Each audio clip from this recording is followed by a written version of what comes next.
Jas suamiku menyimpan rahasia di saku tersembunyi. Mertuaku membuangnya ke tong sampah dan berteriak, "Jangan disentuh, itu sampah." Namun, saat aku membawanya ke bank, bos bank justru gemetar pucat. "Hubungi polisi sekarang. Kita punya bukti pembunuhan." Keadilan dimulai hari ini. Sebelum ceritanya dimulai, silakan tulis di kolom komentar dari daerah mana saja teman-teman yang menonton cerita ini. Jangan lupa like dan subscribe agar channel ini bisa semakin berkembang dan bisa mempersembahkan cerita yang lebih menarik lagi. Malam itu, suasana di ruang makan terasa jauh lebih dingin dari biasanya. Seolah-olah udara di sekitar kami membeku, menahan napas menunggu bencana yang akan datang. Denting sendok perak yang beradu dengan piring porselen terdengar begitu nyaring, memecah kesunyian yang mencekam di antara kami bertiga.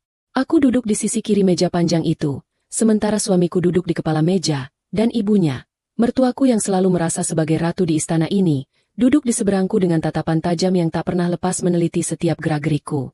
Lampu gantung kristal di atas kami memancarkan cahaya kekuningan yang temaram, menciptakan bayangan-bayangan panjang yang menakutkan di dinding ruang makan yang terlalu luas untuk kami bertiga. Aku menatap suamiku.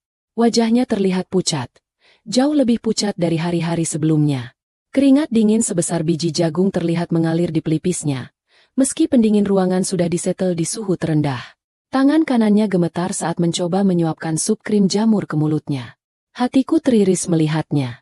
Suamiku adalah pria yang gagah, pewaris tunggal kekayaan keluarga ini, namun beberapa bulan terakhir ini kesehatannya menurun drastis tanpa sebab yang jelas.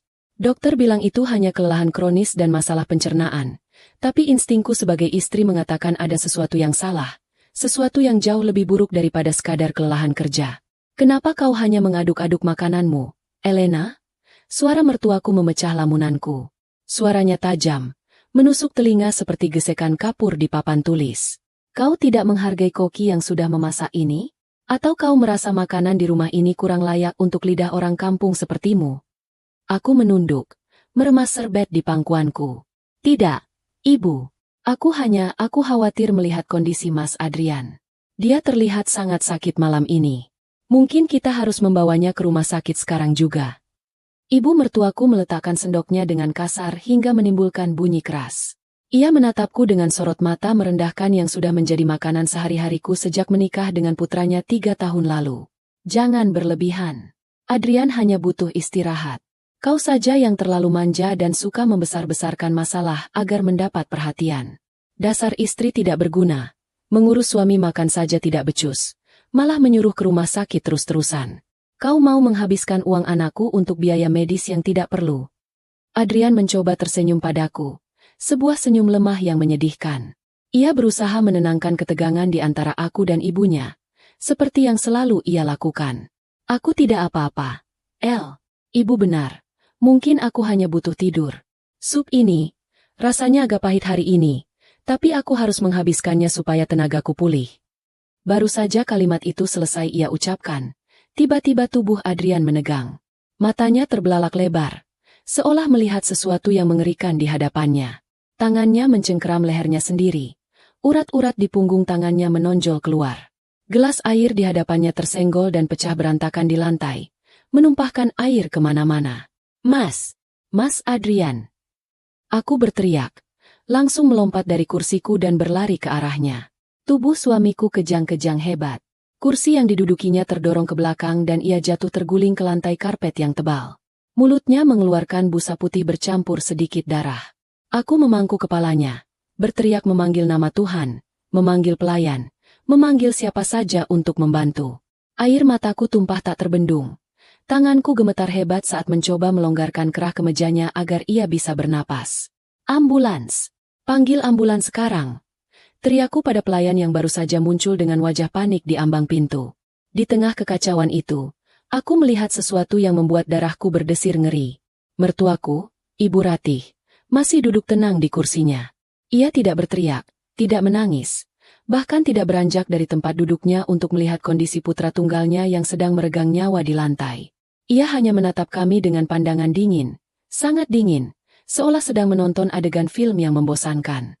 Tangannya perlahan mengambil gelas anggurnya, lalu menyesapnya sedikit dengan santai. "Ibu, apa yang Ibu lakukan? Tolong Mas Adrian," jeritku histeris.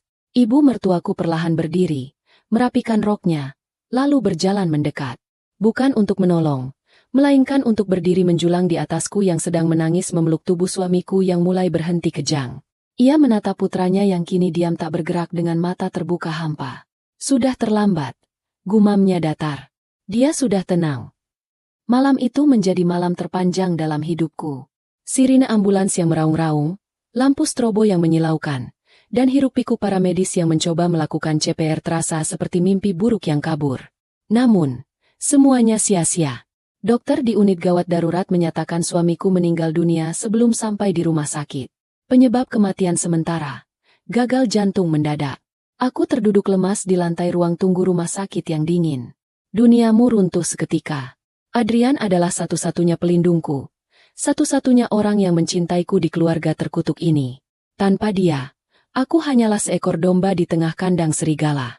Dan serigala itu kini sedang berdiri di depan meja administrasi, bukan mengurus jenazah anaknya, melainkan berdebat soal asuransi dan prosedur pemulangan jenazah agar tidak perlu diautopsi. Tidak perlu autopsi. Kudengar suara tegas Ibu Ratih berbicara pada dokter.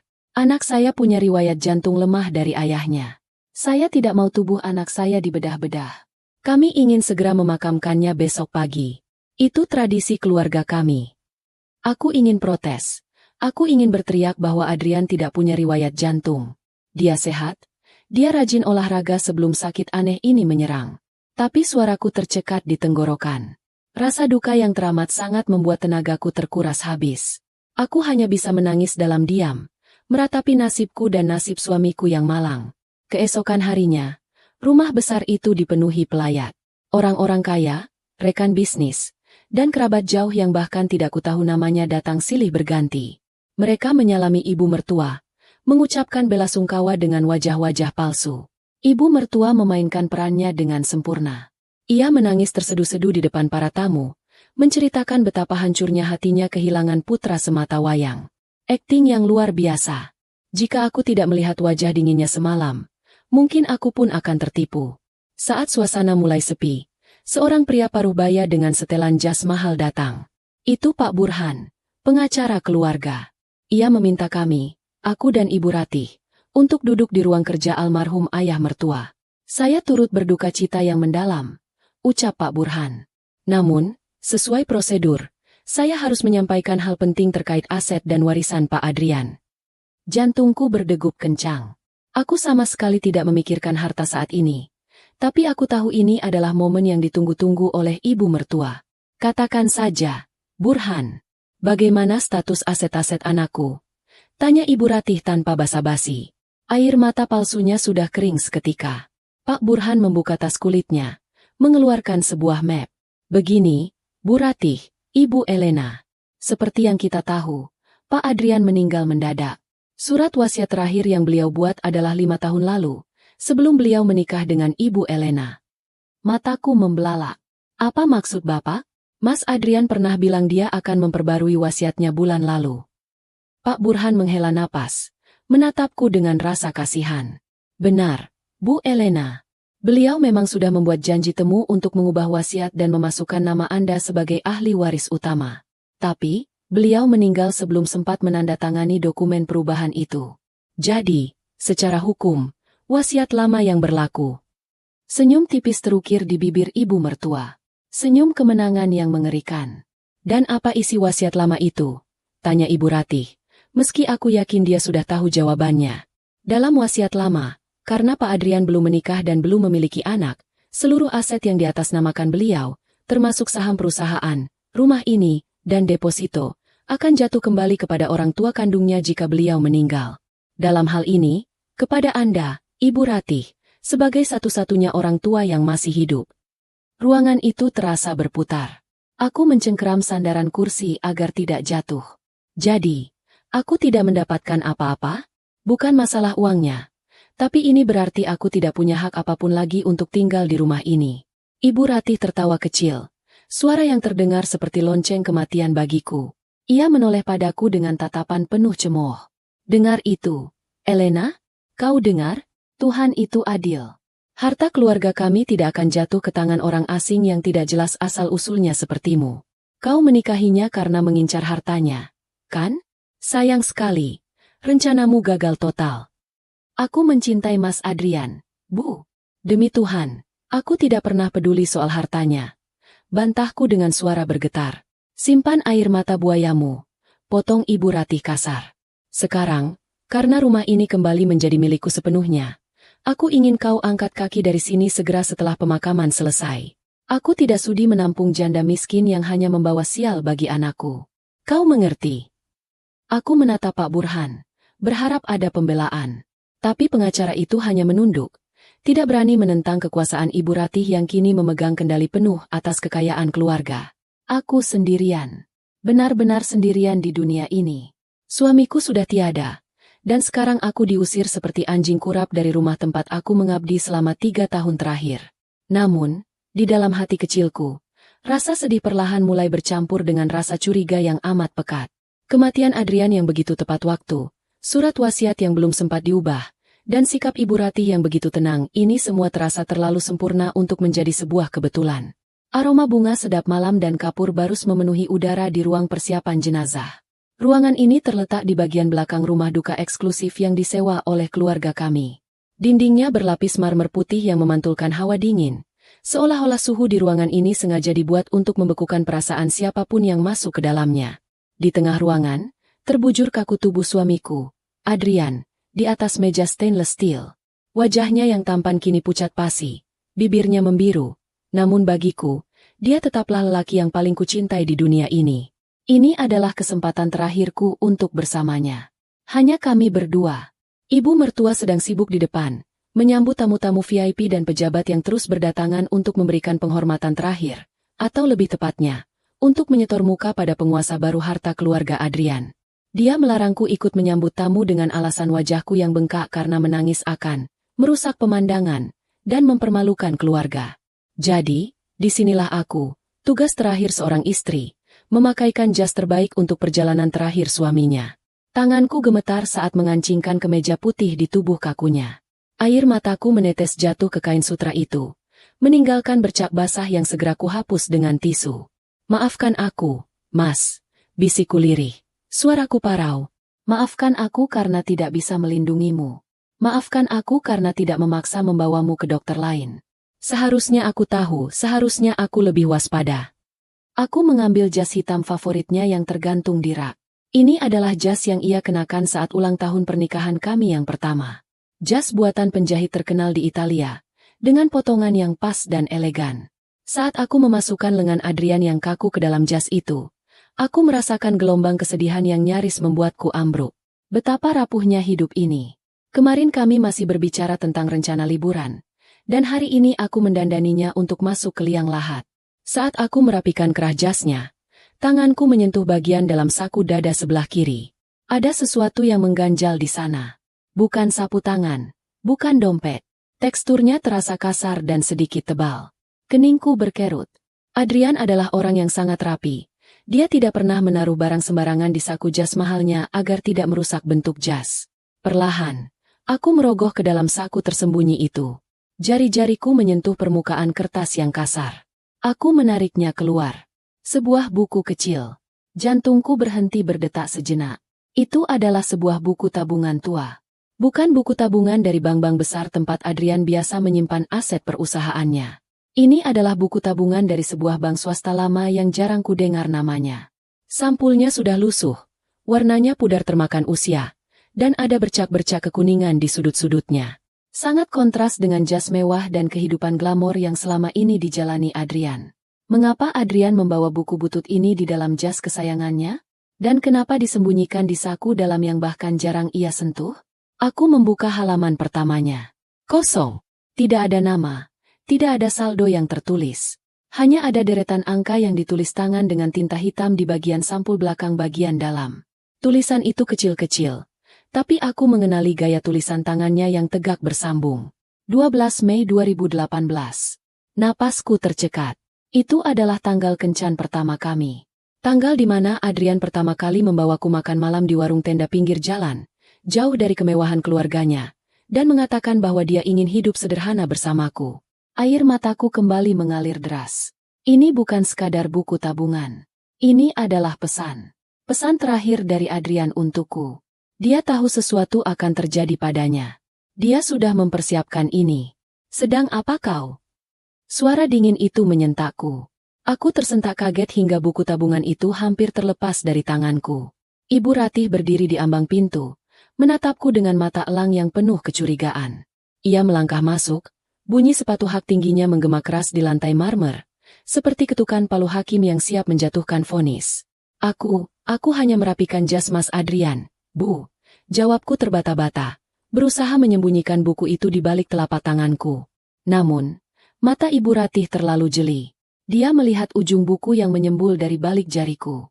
Dengan gerakan cepat yang tak kuduga dari wanita seusianya, dia menyambar tanganku dan merampas buku itu secara kasar. Apa ini? Desisnya. Ia membolak-balik buku lusuh itu dengan ekspresi jijik, seolah sedang memegang bangkai tikus. Buku tabungan? Bang apa ini? Kenapa bentuknya seperti sampah begini? Itu ada di saku jas Mas Adrian, Bu.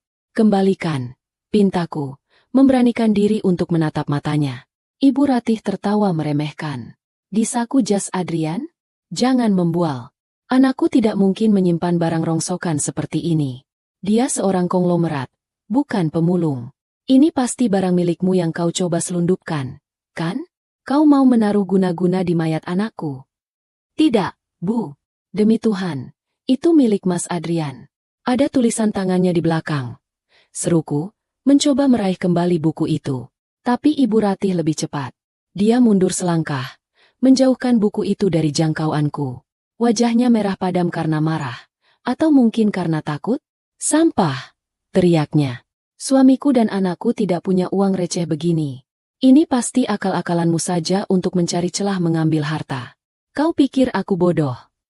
Dengan gerakan penuh penghinaan, Ibu Ratih berjalan menuju tempat sampah besar yang ada di sudut ruangan. Tempat para petugas membuang kapas bekas dan perban jenazah. Tanpa ragu sedikitpun, ia melemparkan buku tabungan itu ke dalamnya. Bruk! Buku itu mendarat di atas tumpukan sampah medis. Hatiku mencelos melihatnya. Dengar baik-baik, Elena, ucap Ibu Ratih sambil menunjuk wajahku dengan jari telunjuknya yang berkuku panjang dan dicat merah darah. Jangan pernah sentuh sampah itu lagi. Fokus saja mendandani suamimu agar dia terlihat layak di depan tamu-tamuku. Dan ingat, setelah pemakaman besok, aku tidak mau melihat wajahmu lagi di rumahku. Kau mengerti?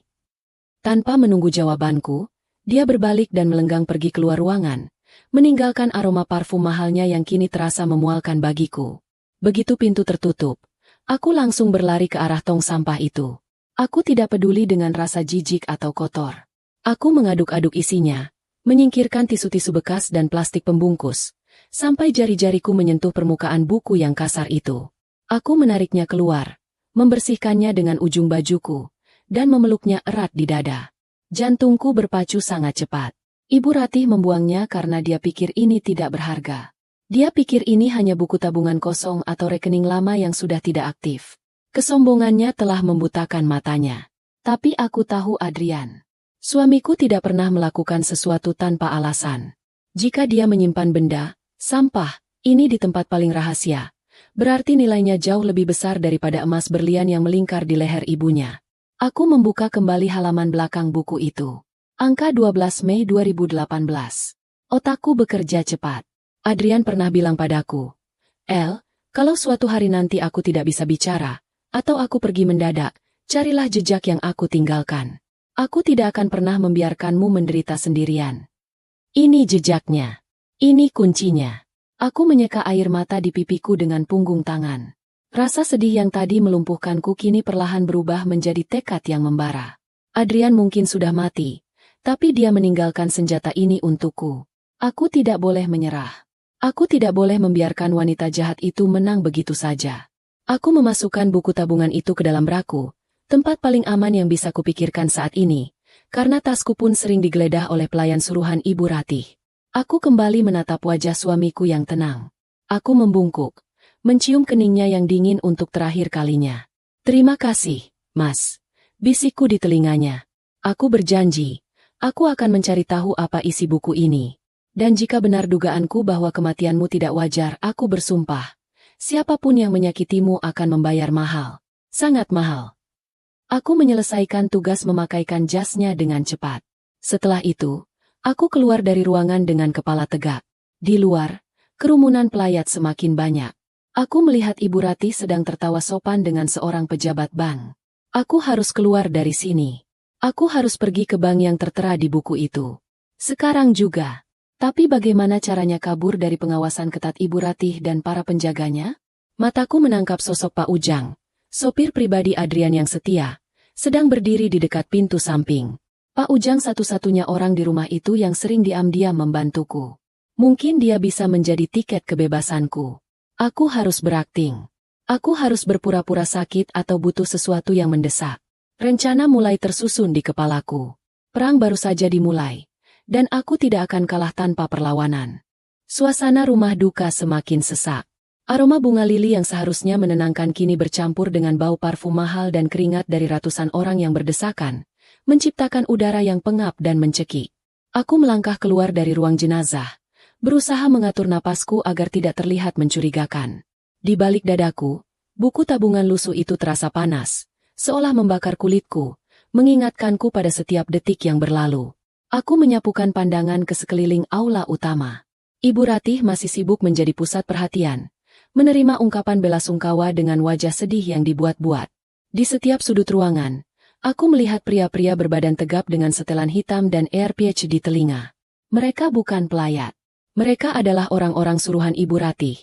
Keamanan, yang tugas utamanya bukan menjaga jenazah, tapi mengawasiku. Memastikan menantu yang tidak diinginkan ini tidak membuat ulah atau mencoba mengambil barang berharga. Aku harus keluar. Bank yang tertera di buku tabungan itu, Bank Sentosa Abadi, akan tutup pukul 3 sore. Sekarang sudah jam 1 siang. Aku hanya punya waktu 2 jam. Aku menarik napas dalam-dalam, lalu memijat pelipisku, memasang ekspresi kesakitan yang meyakinkan. Aku berjalan tertatih-tatih menuju salah satu penjaga yang berdiri paling dekat dengan pintu samping. Namanya Darto, kepala keamanan kepercayaan Ibu Ratih. Wajahnya keras dan tak bersahabat. Pak Darto, panggilku lirih. Suaraku sengaja kubuat gemetar. Darto menoleh, menatapku dari atas ke bawah dengan pandangan menyelidik. Ya, Bu Elena, ada yang bisa saya bantu? Nadanya sopan, tapi matanya dingin. Kepalaku sakit sekali. Rasanya mau pecah.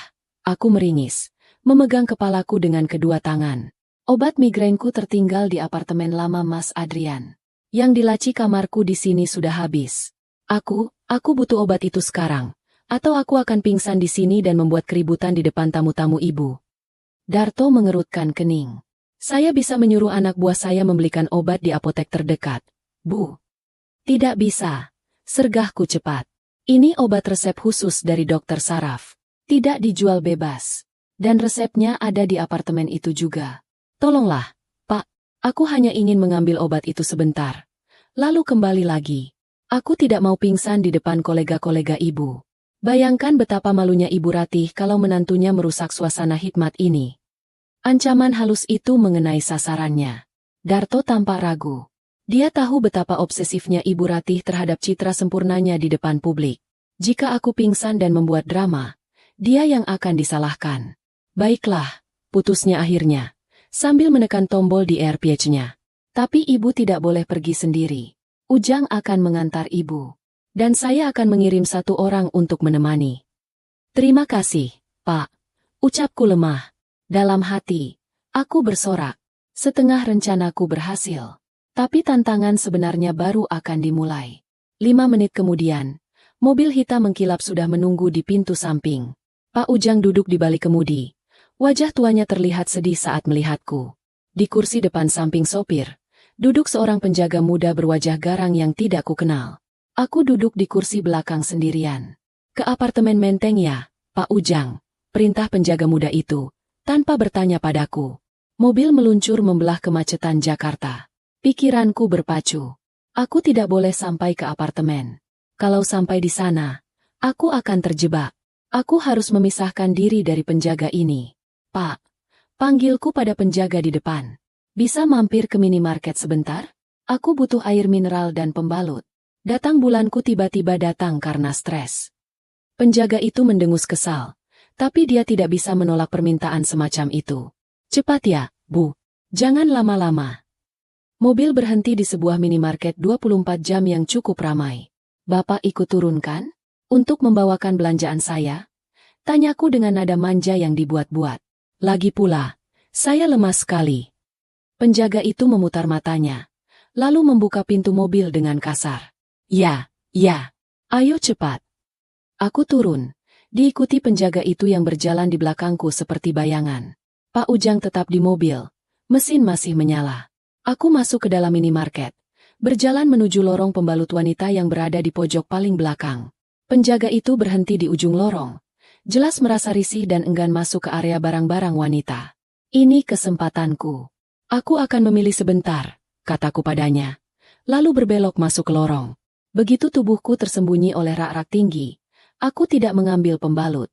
Aku berlari kecil menuju pintu gudang di bagian belakang toko yang bertuliskan staff only. Aku pernah bekerja paruh waktu di minimarket seperti ini saat kuliah. Aku tahu biasanya ada pintu belakang untuk loading barang. Dengan jantung berdegup kencang, kudorong pintu itu. Tidak terkunci. Aku menyelinap masuk, melewati tumpukan kardus mie instan, dan menemukan pintu besi yang mengarah ke gang belakang. Terkunci dari dalam dengan slot grendel. Dengan tangan gemetar, aku membuka grendelnya. Klek! Pintu terbuka. Udara panas dan bau sampah gang belakang menyambutku. Aku tidak menoleh lagi. Aku berlari sekuat tenaga menyusuri gang sempit itu. Sepatu hak tinggiku berbunyi kelotak-kelotak di aspal yang retak. Aku melepas sepatu mahalku, membiarkan kakiku yang berbalut stoking menginjak tanah kotor agar bisa berlari lebih cepat. Aku tembus ke jalan raya di sisi lain blok. Napasku tersengal-sengal. Dadaku sakit. Aku menoleh ke belakang, takut melihat penjaga itu mengejarku. Tapi gang itu masih sepi. Sebuah taksi biru melintas. Aku melambaikan tangan dengan panik. Taksi itu menepi. Bank Sentosa Abadi. Pusat. Cepat, Pak. Tolong cepat. Seruku begitu masuk ke dalam taksi. Sopir taksi menatapku aneh dari kaca spion. Seorang wanita dengan baju duka cita serba hitam, tanpa alas kaki, berkeringat, dan panik. Tapi dia tidak banyak tanya. Dia menginjak gas, membawa kami menjauh dari lokasi minimarket itu. Aku menyandarkan tubuhku ke jok taksi, memejamkan mata sejenak. Aku berhasil lolos. Tapi aku tahu, saat ini juga, penjaga itu pasti sudah menyadari aku hilang. Telepon Ibu Ratih akan berdering. Dan perburuan akan dimulai. Gedung Bank Sentosa Abadi menjulang tinggi dengan arsitektur gaya kolonial yang kokoh namun sedikit kusam. Berbeda dengan gedung-gedung kaca modern bank masa kini. Ini adalah bank tua, bank yang melayani nasabah-nasabah lama, yang mengutamakan privasi di atas segalanya. Aku turun dari taksi, membayar dengan sisa uang tunai yang ada di dompetku. Kakiku terasa perih menginjak trotoar panas tanpa alas kaki, tapi rasa sakit itu tidak sebanding dengan ketakutan yang menderu di dadaku. Penampilanku benar-benar kacau. Rambutku berantakan, baju hitamku kusut, dan kakiku kotor. Satpam yang berjaga di pintu kaca memandangku dengan tatapan curiga saat aku mendekat. Maaf, Bu. Ada keperluan apa? Satpam itu menghadangku dengan tangannya. Ibu nasabah di sini. Saya mau bertemu manajer bank. Pak Reza, jawabku tegas. Berusaha terdengar berwibawa meski penampilanku seperti orang gila. Pak Reza sedang sibuk. Ibu sudah buat janji? Tanya satpam itu lagi. Matanya menyapu penampilanku dengan ragu. Maaf, Bu, kami tidak bisa menerima sembarang orang, apalagi dengan penampilan seperti ini. Dengar, Pak, kataku, menatap matanya tajam. Saya istri Adrian Wijaya. Anda tahu siapa Adrian Wijaya? Nasabah VVIP di bank ini. Suami saya baru saja meninggal, dan saya membawa sesuatu yang sangat penting untuk Pak Reza. Kalau Bapak menghalangi saya, dan terjadi sesuatu pada aset suami saya, Bapak mau bertanggung jawab di depan hukum. Mendengar nama Adrian Wijaya, sikap satpam itu sedikit berubah. Nama keluarga suaminya memang cukup disegani di dunia bisnis lama. Tunggu sebentar, katanya. Dia berbicara lewat radio panggil di bahunya, berbisik pelan. Beberapa menit yang terasa seperti berjam-jam berlalu. Aku terus menoleh ke jalan raya, takut melihat mobil hitam Ibu Ratih berhenti di depan lobi. Setiap detik sangat berharga. Pintu kaca terbuka. Seorang pria muda dengan setelan jas rapi dan kacamata berbingkai tipis keluar dengan langkah tergesa. Itu Reza, sahabat masa kecil Adrian. Aku pernah bertemu dengannya sekali dua kali di acara pernikahan kami, tapi kami tidak terlalu akrab. Reza melihatku dan matanya membelalak kaget. Elena? Astaga, apa yang terjadi padamu? Kenapa kau tanpa sepatu? Reza, tolong aku, bisikku. Air mataku hampir tumpah karena lega melihat wajah yang familiar. Bawa aku masuk. Kumohon. Reza tidak banyak bertanya. Dia melihat kepanikan murni di mataku. Dia mengangguk pada satpam, memberi kode untuk membiarkanku lewat. Dia tamuku. Biarkan masuk. Kami berjalan cepat melintasi lobi bank yang dingin dan sepi, menuju lift khusus yang membawa kami ke lantai paling atas. Di dalam lift, Reza menatapku prihatin. Aku dengar berita tentang Adrian pagi ini. Aku turut berduka cita yang sangat dalam. Aku kaget sekali. Dia masih sangat muda. Ucap Reza lembut. Terima kasih, Za. Jawabku singkat. Tanganku merogoh ke dalam bra, mengeluarkan buku tabungan lusuh itu. Aku kesini karena ini. Aku menyodorkan buku itu padanya. Reza menerimanya. Keningnya berkerut saat melihat kondisi buku yang kotor dan lecek. Buku tabungan? Ini buku tabungan jenis lama sekali. Seri silver tahun 90-an. Kami bahkan sudah tidak mengeluarkan buku fisik model begini. Dari mana kau dapat ini? Di saku jas jenazah Adrian. Tersembunyi. Jawabku. Ibu Ratih membuangnya. Dia bilang ini sampah. Tapi Adrian menulis tanggal kencan pertama kami di belakangnya. Ini pesan. Ja. Aku yakin ini pesan. Lift berdenting. Pintu terbuka. Kami sampai di lantai eksekutif yang hening. Reza membawaku masuk ruang kerjanya yang luas. Dia mempersilakanku duduk, lalu berjalan ke mejanya yang besar. Dia meletakkan buku itu di atas meja, menatapnya dengan seksama. Ini aneh, gumam Reza. Adrian punya banyak rekening di sini, tapi semuanya rekening prioritas modern. Aku tidak pernah melihat dia memegang buku seri ini. Dia membuka laci, mengeluarkan sebuah alat pemindai khusus untuk buku-buku tabungan lama. Aku akan coba cek datanya. Tapi, jujur saja, kalau buku ini sudah lama tidak aktif, kemungkinan sistem sudah menutupnya otomatis. Atau isinya mungkin hanya sisa saldo 0 rupiah. Kata Reza sambil menyalakan komputernya. Coba saja dulu, Za. Tolong. Pintaku. Reza mengangguk. Dia memasukkan buku tabungan itu ke dalam mesin printer pemindai passbook. Mesin itu berbunyi ngiing pelan, menarik buku itu masuk. Layar komputer Reza berkedip. Sebuah kotak dialog muncul dengan tulisan merah menyala. Akses denied, account dormant. Reza menghela napas. Tuh kan, rekening ini sudah mati. Tidak ada datanya. Mungkin ini buku tabungan masa kecilnya yang terbawa saja. Hatiku mencelos. Tidak mungkin. Adrian tidak mungkin sebodoh itu. Pasti ada sesuatu. Aku mengingat kembali angka di sampul belakang. 12 Mei 2018. Za, tunggu. Sergahku. Sistemnya minta kode otorisasi manual tidak? Atau semacam password? Reza melihat layar lagi. Ada kolom untuk input kode admin. Tapi itu biasanya untuk override sistem oleh direktur. Coba masukkan angka ini, kataku sambil menunjuk angka tulisan tangan di sampul belakang buku yang sekarang ada di tangannya. 1205-2018. Reza menatapku ragu. Ini bukan format sandi bank. Coba saja. Demi Adrian. Desaku. Reza mengangkat bahu. Jari-jarinya menari di atas keyboard, memasukkan angka-angka itu. 12052018, lalu dia menekan tombol enter. Hening sejenak. Tiba-tiba, layar monitor Reza berkedip hitam, lalu berubah menjadi merah darah sepenuhnya. Suara alarm B panjang terdengar dari speaker komputer, tapi suaranya rendah dan berat, bukan seperti alarm error biasa. Wajah Reza berubah drastis. Dari bingung menjadi pucat pasi dalam hitungan detik. Dia mundur dari kursinya seolah-olah komputernya baru saja meledak. Apa-apa ini? Suaranya bergetar. Di layar merah itu, muncul tulisan besar berwarna putih. Protocol, that manage switch initiated. Verifying biometric data. Bypassed by physical token. Passbook. Status. Subject. Locked mode. Aktifat. Suara klik-klik-klik terdengar dari pintu ruangan Reza.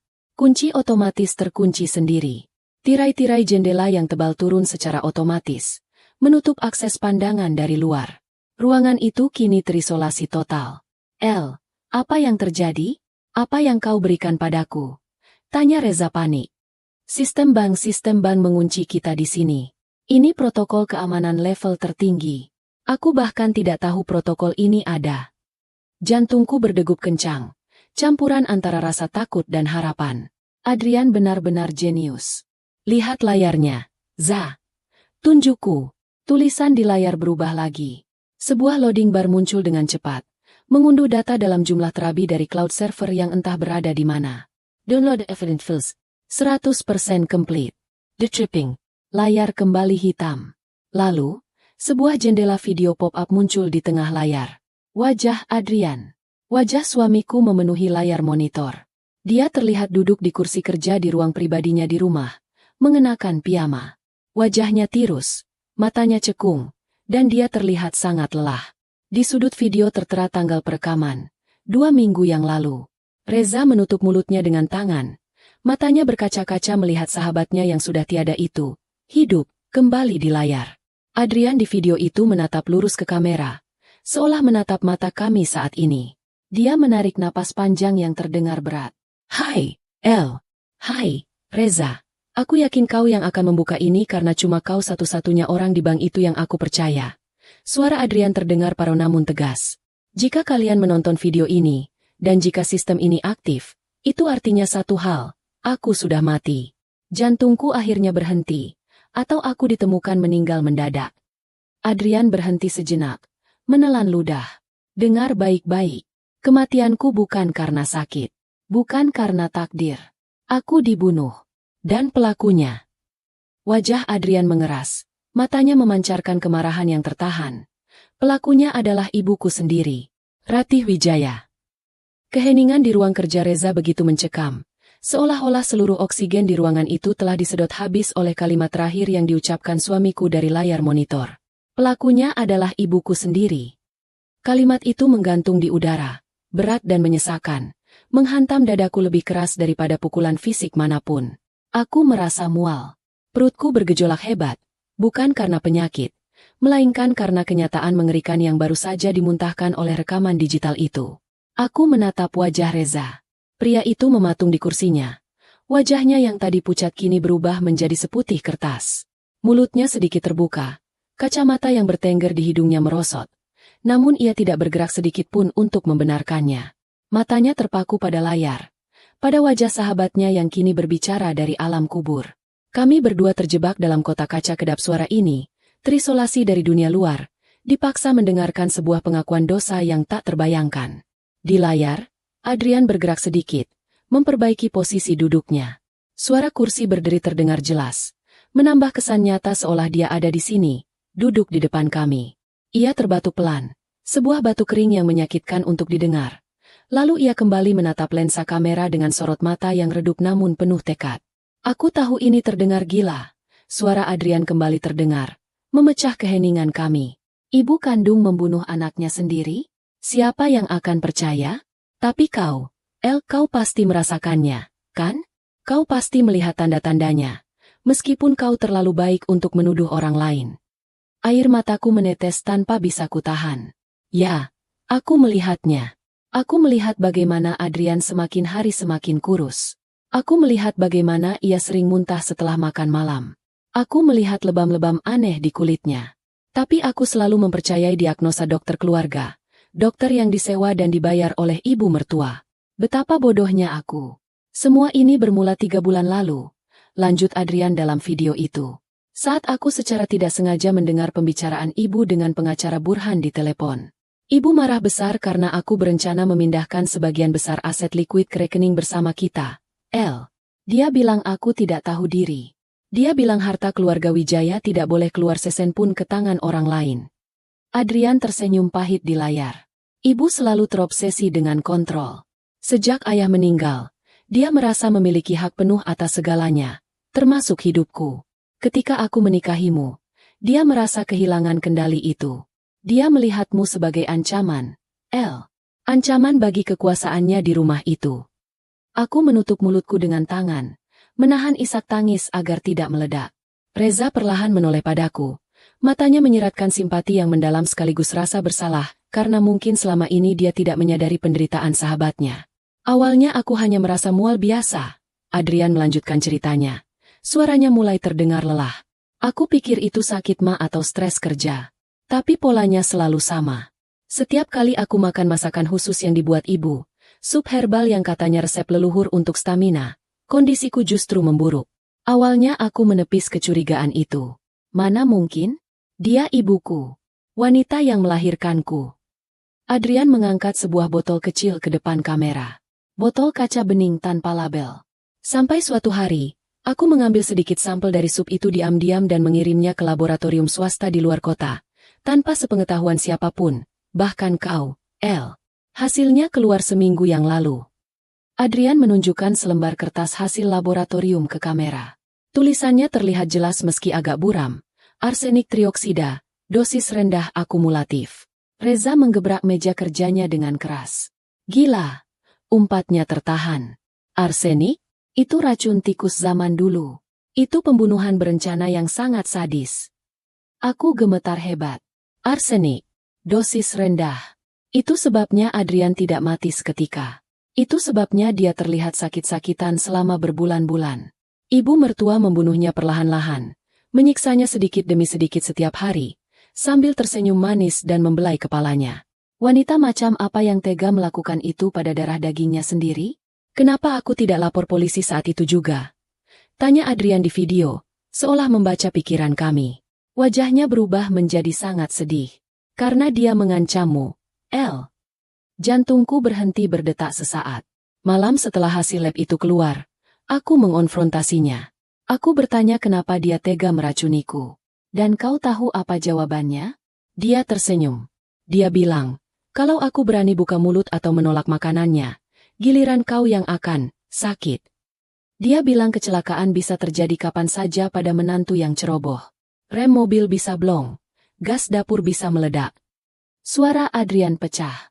Ia menunduk, menyembunyikan wajahnya di balik telapak tangan. Bahunya berguncang menahan tangis.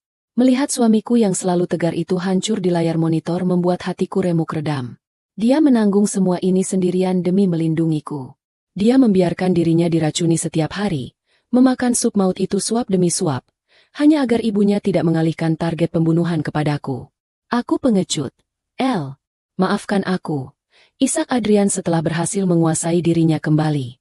Aku tidak berani mengambil risiko kehilanganmu. Jadi aku membuat rencana ini. Aku tahu aku tidak akan bertahan lama. Ginjal dan hatiku sudah rusak parah akibat racun itu. Jadi, aku mempersiapkan Dead Menace Switch ini bersama tim IT bayaran dari luar negeri yang meretas sistem keamanan bank lama ayah.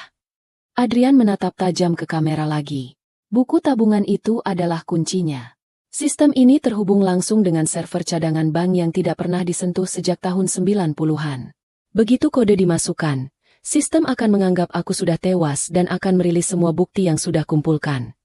Dia menunjuk ke arah layar komputer di belakangnya dalam video itu. Aku memasang kamera mikro di ruang makan dan dapur. Aku merekam semuanya. Setiap kali dia menaruh bubuk itu. Setiap kali dia tersenyum melihatku kesakitan. Semua ada di sini. Ini bukan fitnah. Ini bukti hukum yang sah. Video itu mulai meredup. Wajah Adrian perlahan memudar. Namun suaranya masih terdengar jelas untuk memberikan pesan terakhir. Reza, sahabatku, tolong bantu Elena. Pastikan monster itu membusuk di penjara. Pastikan harta ini tidak jatuh ke tangannya. Dan El, istriku sayang. Layar menjadi gelap gulita selama beberapa detik. Hanya menyisakan suara napas Adrian yang berat. Jangan menangisi aku terlalu lama. Hiduplah dengan bahagia. Gunakan uang warisan ini untuk membuka toko kue impianmu. Lupakan rumah neraka itu. Aku mencintaimu, Elena. Sampai maut memisahkan kita dan bahkan setelah itu, aku akan tetap melindungimu. Layar mati total. Ruangan itu kembali hening. Namun kali ini keheningan itu diisi oleh isak tangisku yang tak terbendung. Aku merosot dari kursi, jatuh berlutut di lantai karpet yang tebal. Rasa sakit di dadaku begitu hebat hingga aku sulit bernapas. Bayangan Adrian memakan sup itu setiap malam, mengetahui bahwa itu adalah racun, namun tetap menelannya demi melindungiku, terus berputar di kepalaku seperti kaset rusak. Reza beranjak dari kursinya, berjalan memutar meja, lalu berjongkok di sampingku. Dia tidak memelukku, dia tahu batasan, tapi dia meletakkan tangannya di pundakku, memberikan remasan yang kuat untuk menguatkan. Suaranya serak. Kita tidak boleh menyia-nyiakan pengorbanan Adrian. Dia sudah menyiapkan semua ini dengan susah payah.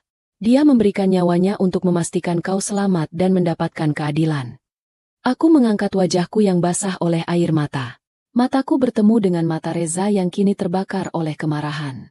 Rasa sedihku perlahan mulai bertransformasi. Rasa duka itu mengeras, memadat, dan berubah menjadi bahan bakar yang panas membara. Kemarahan, dendam, keinginan untuk melihat wanita iblis itu hancur.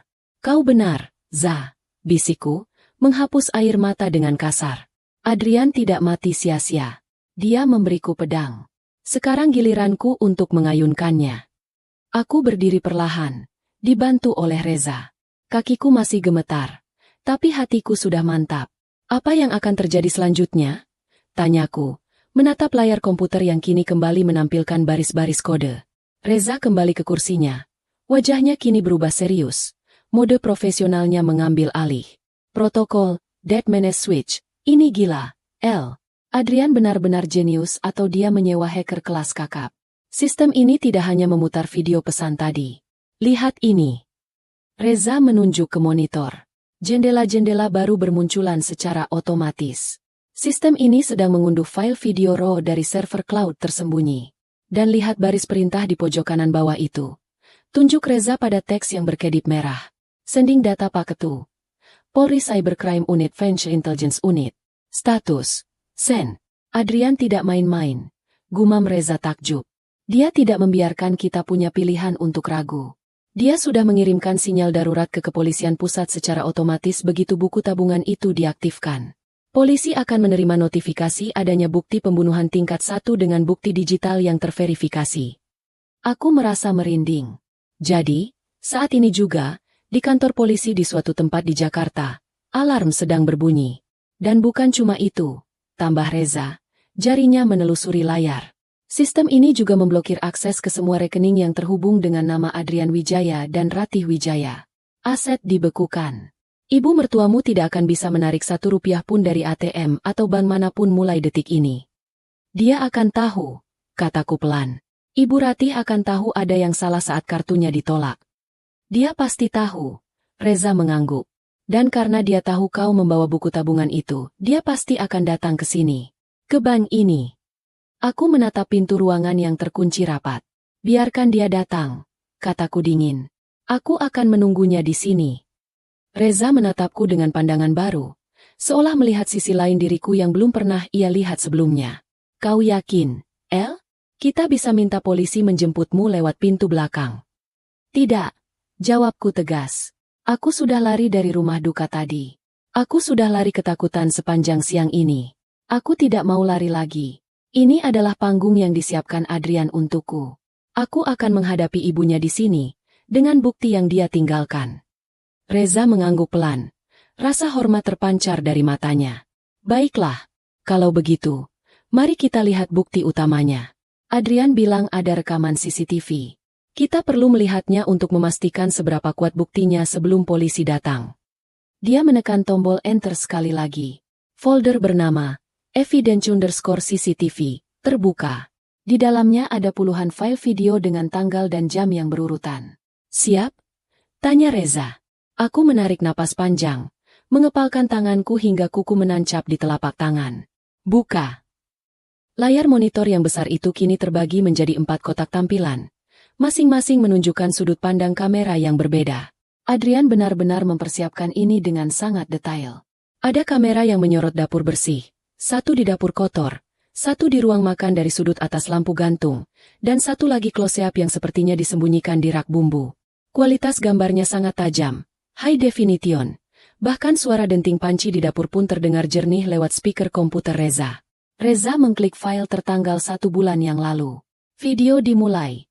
Di layar, terlihat suasana dapur yang sepi. Jam digital di pojok layar menunjukkan pukul 5.30 pagi. Para pelayan belum terlihat sibuk. Lalu, sosok itu masuk.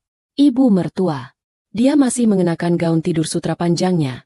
Wajahnya tanpa makeup namun aura dinginnya tetap terasa bahkan lewat layar monitor. Biasanya, Ibu Ratih tidak pernah mau menginjakan kaki di dapur. Dia selalu bilang dapur adalah tempat yang kotor dan tidak layak untuk nyonya besar sepertinya. Tapi di video ini, dia terlihat sangat nyaman. Dia berjalan menuju kompor. Tempat panci kecil berisi sup herbal sedang dipanaskan. Lihat itu, bisik Reza, menunjuk layar. Ibu Ratih menoleh ke kanan dan ke kiri, memastikan tidak ada orang. Gerakannya cepat dan taktis. Tangannya merogoh saku gaun tidurnya dan mengeluarkan sebuah bungkusan kertas kecil yang dilipat rapi. Dia membuka bungkusan itu di atas panci. Serbuk putih halus meluncur jatuh ke dalam sup yang mendidih. Hatiku mencelos melihatnya. Itu dia. Momen kejahatan itu. Setelah menuangkan bubuk itu, Ibu Ratih mengambil sendok kayu dan mengaduk sup itu perlahan. Yang membuat darahku membeku adalah ekspresi wajahnya. Dia tidak terlihat takut, gemetar, atau bersalah. Dia tersenyum. Senyum tipis yang sangat mengerikan, sambil bersenandung kecil. Dia terlihat seperti seorang ibu yang sedang memasak dengan penuh kasih sayang untuk anaknya. Padahal dia sedang meracik kematian. Psikopat, desis Reza. Dia benar-benar tenang saat melakukannya. Ini bukan pembunuhan impulsif. Ini berdarah dingin. Video berlanjut. Ibu Ratih mencicipi sedikit sup itu, mungkin untuk memastikan rasanya tidak berubah drastis, lalu mengangguk puas. Dia mencuci sendok yang dipakainya, mengeringkannya, dan menaruhnya kembali di tempatnya dengan presisi yang sempurna. Tidak ada jejak yang tertinggal. Bungkusan kertas bekas racun itu dia masukkan kembali ke saku, mungkin untuk dibuang di tempat pribadinya nanti. Reza mempercepat video ke hari-hari berikutnya. Polanya selalu sama. Pukul 5.30 atau pukul 18 sebelum makan malam. Masuk dapur, pastikan situasi aman, tuang racun, aduk, senyum, keluar. Konsistensi kekejamannya membuat perutku mual. Ini bukan kejahatan satu malam. Ini adalah ritual harian. Lalu, Reza membuka file terakhir. Tertanggal malam kematian Adrian. Di video ini, terlihat kami bertiga di ruang makan. Sudut kamera dari lampu gantung menangkap jelas wajah kami bertiga. Aku melihat diriku sendiri di layar. Terlihat cemas menatap Adrian. Aku melihat Adrian yang pucat. Tangannya gemetar memegang sendok. Dan aku melihat Ibu Ratih yang duduk tegak. Matanya mengawasi setiap suapan Adrian seperti elang mengawasi mangsanya. Saat Adrian kejang-kejang dan jatuh, kamera menangkap reaksi Ibu Ratih yang sebelumnya tidak sempat kuperhatikan dengan detail karena kepanikan. Di layar, saat aku berteriak dan menghambur ke lantai, Ibu Ratih hanya diam. Dia mengambil gelas anggurnya, menyesapnya pelan, dan matanya berkilat penuh kemenangan. Ada kepuasan di sana. Kepuasan karena tugasnya akhirnya selesai. Cukup, kataku parau. Matikan, Za. Aku tidak kuat melihatnya lagi. Reza segera menutup jendela video itu. Wajahnya terlihat sangat terguncang. Dia melepas kacamatanya dan memijat pangkal hidungnya. Ini lebih dari cukup. Ini bukti telak. Dengan video ini, tidak ada pengacara sehebat apapun yang bisa membebaskannya. Bahkan klaim, tidak sengaja, atau lalai, pun tidak akan berlaku. Ini murni pembunuhan berencana. Hukumannya bisa mati atau seumur hidup. Tiba-tiba, telepon di meja kerja Reza berdering nyaring, mengejutkan kami berdua. Lampu indikator merah di telepon itu berkedip-kedip. Itu saluran internal prioritas. Reza mengangkat gagang telepon, menekan tombol loudspeaker agar aku bisa mendengar. Ya? Ada apa? Tanya Reza tegas. Suara resepsionis di lobi bawah terdengar panik dan bergetar. Pak Reza, maaf mengganggu. Ada keributan di lobi. Ibu Ratih Wijaya datang memaksa masuk. Beliau berteriak-teriak mencari Bapak dan Ibu Elena. Beliau membawa pengacara dan 2 orang bodyguard. Aku dan Reza saling berpandangan. Singa betina itu sudah datang. Satpam kami mencoba menahannya karena Bapak sedang dalam status do not disturb. Tapi bodyguardnya mendorong satpam kami. Mereka sekarang menuju lift eksekutif. Pak, kami tidak bisa menahan mereka. Biarkan mereka naik, potong Reza tenang, mengejutkan resepsionis itu. Tapi Pak, mereka terlihat sangat marah. Biarkan mereka naik. Buka akses lift untuk mereka. Tapi segera setelah mereka masuk lift, Kunci akses lift itu agar mereka tidak bisa turun lagi. Kau mengerti? Perintah Reza dengan nada dingin yang belum pernah kudengar sebelumnya. Baik, Pak. Saya laksanakan. Reza menutup telepon. Dia menatapku. Kau siap, El? Aku berdiri, merapikan baju hitamku yang kusut. Aku menyeka sisa air mata di wajahku. Tidak boleh ada air mata lagi di depan wanita itu. Aku harus terlihat kuat. Aku adalah istri Adrian, pewaris sah yang dipilihnya, dan pemegang kunci kehancuran ibunya. Aku siap, jawabku. Reza mengetik sesuatu di keyboardnya. Aku baru saja mematikan lockdown pintu ruangan ini, tapi membiarkan tirai tetap tertutup. Kita buat dia merasa menang dulu saat masuk ke sini. Suara ting dari lift di luar terdengar samar, diikuti oleh suara langkah kaki yang berat dan cepat mendekat di koridor. Suara teriakan Ibu Ratih terdengar semakin jelas, menembus pintu kayu mahoni ruangan Reza. Keluar kau, Elena. Dasar pencuri. Jangan sembunyi di balik laki-laki lain. Teriakan itu penuh dengan racun. Sama seperti sup yang dia buat. Tapi kali ini, racun itu tidak akan mempan padaku. Pintu ruangan Reza didobrak kasar dari luar. Daun pintu menghantam dinding dengan keras. Ibu Ratih berdiri di sana. Napasnya memburu. Wajahnya merah padam karena amarah yang meledak-ledak. Di belakangnya berdiri Pak Burhan yang tampak cemas. Dan 2 orang bodyguard berbadan raksasa. Ibu Ratih menatapku dengan mata melotot. Dia melihatku berdiri di samping meja Reza. Dengan penampilan berantakan namun tatapan yang menantang. Nah, di situ kau rupanya, desis Ibu Ratih. Melangkah masuk ke dalam ruangan dengan angkuh. Dasar wanita jalang tidak tahu malu. Suami baru mati, kuburannya belum kering. Kau sudah lari ke bank untuk menguras hartanya bersama selingkuhanmu ini. Dia menunjuk Reza dengan jijik. Reza berdiri perlahan. Wajahnya tenang namun rahangnya mengeras. Jaga bicara Anda, Bu Ratih. Ini kantor saya. Persetan dengan kantormu, bentak Ibu Ratih. Dia berjalan mendekatiku. Tangannya terangkat hendak menampar wajahku. Aku tidak menghindar. Aku menatap matanya tajam. Sesuatu dalam tatapanku membuat tangannya berhenti di udara. Mungkin dia melihat sesuatu yang berbeda. Aku bukan lagi Elena yang penurut. Aku adalah Elena yang baru saja melihat suaminya dibunuh. Mana buku itu? Tagih Ibu Ratih kasar, menurunkan tangannya. Kembalikan buku sampah yang kau curi dari jas anakku. Itu milikku. Buku sampah? Tanyaku pelan, suaraku datar dan dingin. Ibu bilang itu sampah. Kenapa ibu begitu panik mengejar sampah sampai ke sini? Karena itu prinsip, teriaknya. Tidak ada satupun barang milik keluarga Wijaya yang boleh dibawa keluar oleh orang luar sepertimu. Berikan padaku, atau aku akan menyuruh orang-orangku menggeledahmu paksa di sini sekarang juga. Pak Burhan maju selangkah, mencoba menengahi. Bu Elena, sebaiknya Anda kooperatif. Secara hukum, aset Pak Adrian saat ini dalam status quo. Membawa dokumen perbankan tanpa izin bisa dianggap pencurian. Aku tertawa. Tawa yang kering dan hambar. Pencurian? Kalian bicara soal pencurian. Aku menoleh ke Reza, memberi kode. Reza mengangguk.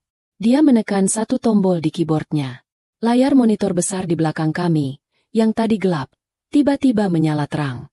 Menampilkan video pos wajah Ibu Ratih yang sedang menuangkan bubuk arsenik ke dalam panci.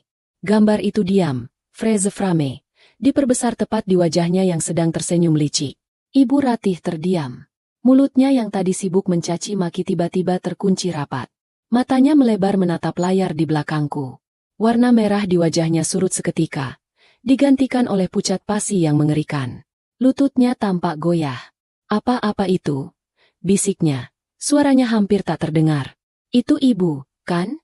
Tanyaku, melangkah maju satu langkah mendekatinya. Sedang memasak sup cinta untuk Mas Adrian?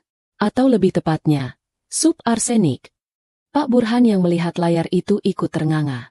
Dia mundur beberapa langkah menjauhi Ibu Ratih. Seolah-olah wanita itu tiba-tiba berubah menjadi monster menular. Bu Ratih, apa ini benar? Itu palsu, jerit Ibu Ratih tiba-tiba. Suaranya melengking histeris.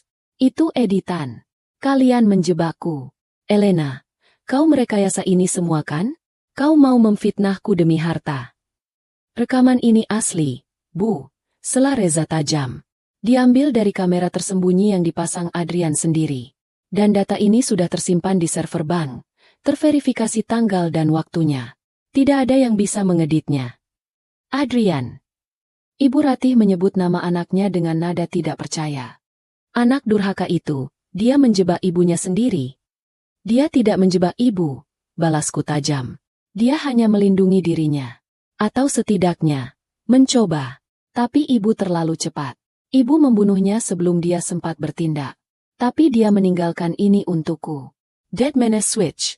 Jika dia mati, rahasia ibu terbongkar. Ibu Ratih gemetar. Dia menoleh ke kiri dan ke kanan, mencari jalan keluar. Naluri bertahan hidupnya menyala. Dia menatap kedua bodyguard-nya. Ambil komputernya. Hancurkan layarnya. Cepat. Perintahnya gila. Kedua bodyguard itu ragu. Mereka bodoh. Tapi tidak sebodoh itu untuk membuat keributan di bank yang penuh CCTV. Apalagi melihat bukti pembunuhan di layar. Diam di tempat. Bentak Reza dengan suara menggelegar. Wibawa seorang pemimpin muncul. Polisi sedang menuju ke sini. Gedung ini sudah dikunci otomatis oleh sistem keamanan bank. Jika kalian bergerak satu langkah saja untuk merusak aset bank, kalian akan dianggap komplotan pembunuh. Ancaman itu berhasil. Para bodyguard itu mundur, mengangkat tangan tanda menyerah. Mereka tidak mau ikut terseret kasus pembunuhan berencana. Ibu Ratih kini berdiri sendirian di tengah ruangan. Terkepung. Terungkap. Tidak mungkin. Gumamnya, menggelengkan kepala. Aku yang punya segalanya. Aku yang mengatur segalanya. Aku tidak bisa kalah dari gadis kampung sepertimu. Tiba-tiba, suara sirine polisi terdengar meraung-raung dari jalanan di bawah. Semakin lama semakin dekat dan banyak. Bunyi itu seperti musik di telingaku. Keadilan sedang datang. Aku menatap wanita yang telah menghancurkan hidupku dan membunuh pria yang kucintai. Tidak ada rasa kasihan sedikit pun di hatiku. Ibu benar, kataku pelan, menatap lurus ke bola matanya yang ketakutan. Ibu memang punya segalanya.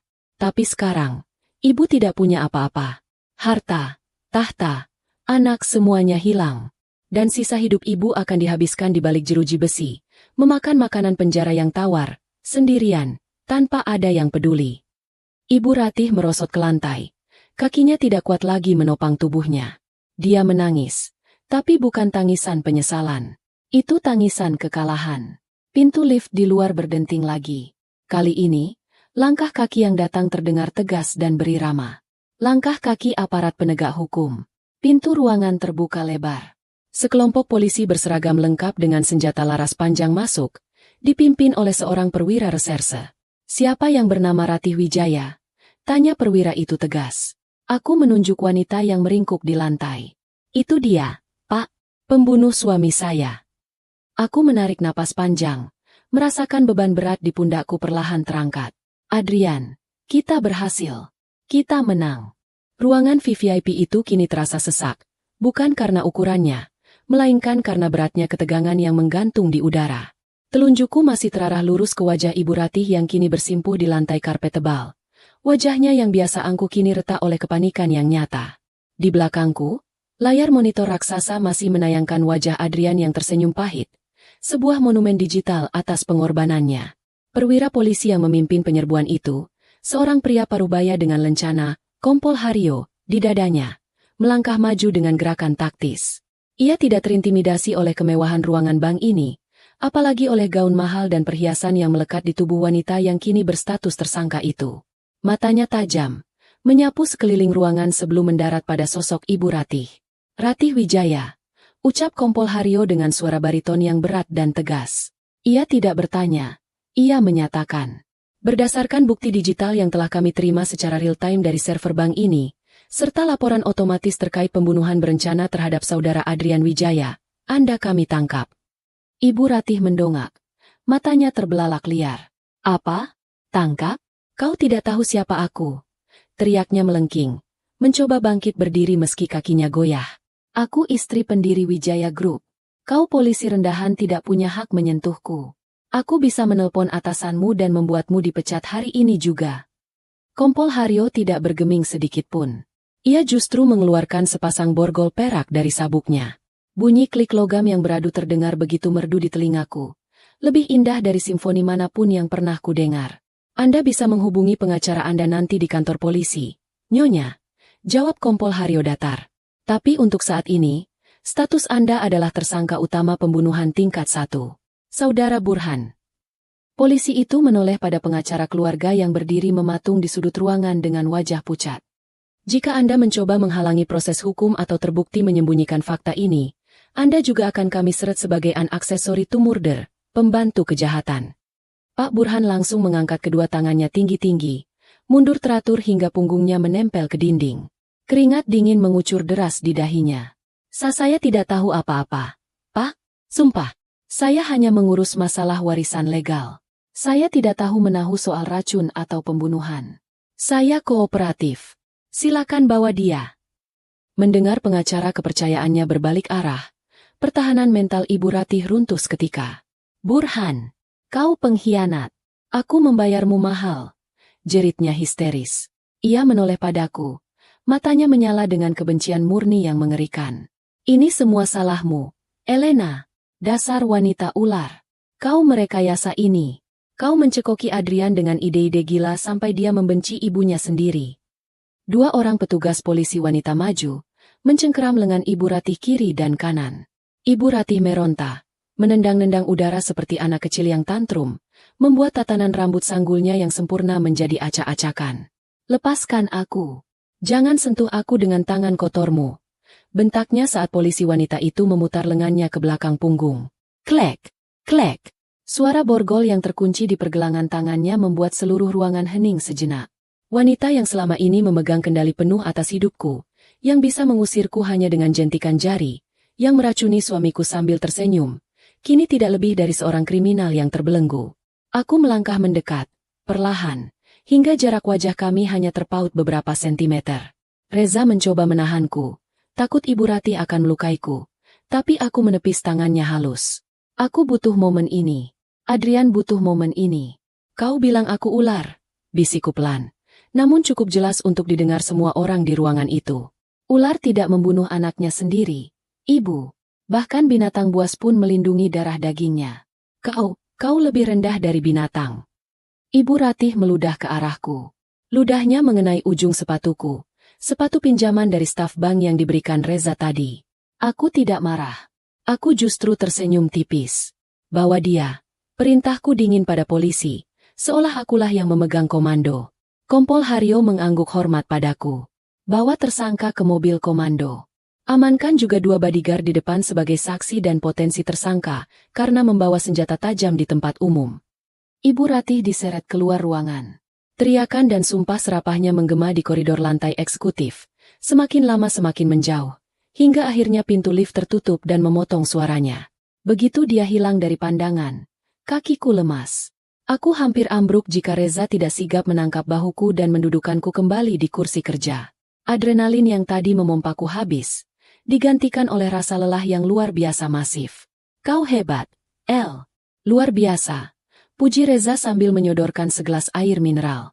Tangannya sendiri masih sedikit gemetar. Aku tidak pernah melihat orang seberani itu menghadapi Ratih Wijaya. Aku meminum air itu dengan rakus, merasakan dinginnya membasuh tenggorokanku yang kering. Itu bukan keberanian, Za. Itu kemarahan. Aku hanya ingin dia merasakan sedikit saja rasa sakit yang dirasakan Adrian. Kompol Haryo masih ada di ruangan. Kini sedang berbicara dengan tim forensik digital yang baru datang untuk mengamankan data dari komputer Reza. Ia menoleh padaku. Bu Elena, saya turut berduka cita atas meninggalnya suami ibu. Dan saya harus berterima kasih. Sistem Dead Manage Switch yang dibuat almarhum itu sangat brilian. Data yang kami terima sangat lengkap. Video, rekaman suara, hasil lab, semuanya terstruktur rapi. Ini akan menjadi kasus yang sangat cepat di pengadilan. Apa dia bisa lolos, Pak? Tanyaku cemas. Dia punya banyak uang. Dia bisa menyuap hakim, jaksa. Kompol Haryo tersenyum menenangkan. Di kasus biasa, mungkin. Tapi kasus ini berbeda. Buktinya viral, Bu. Viral. Aku dan Reza bertanya bersamaan. Sistem almarhum Pak Adrian tidak hanya mengirim data ke polisi. Jelas Kompol Haryo sambil menunjuk ponsel pintarnya.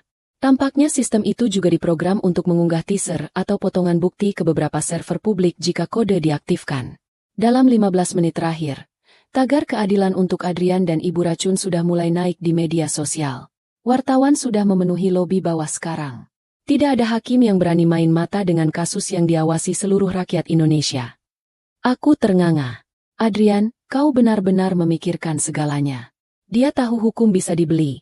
Tapi penghakiman sosial tidak bisa dibungkam. Dia menutup semua celah ibunya untuk lolos. Kami butuh ibu untuk ikut ke kantor sebentar guna memberikan keterangan resmi. Tapi saya sarankan lewat pintu belakang. Lobi depan sudah seperti pasar malam. Saran Kompol Haryo. Tunggu sebentar, Pak, kataku. Aku menoleh ke Reza. Za, bagaimana dengan aset? Ibu Ratih tadi bilang dia masih pemilik sah sampai pengadilan memutuskan. Reza kembali ke mode bankir profesionalnya. Ia mengetik cepat di keyboard. Tidak lagi.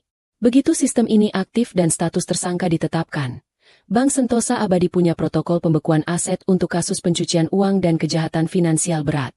Seluruh rekening atas nama Ratih Wijaya dan rekening gabungan dengan Adrian sudah dibekukan total.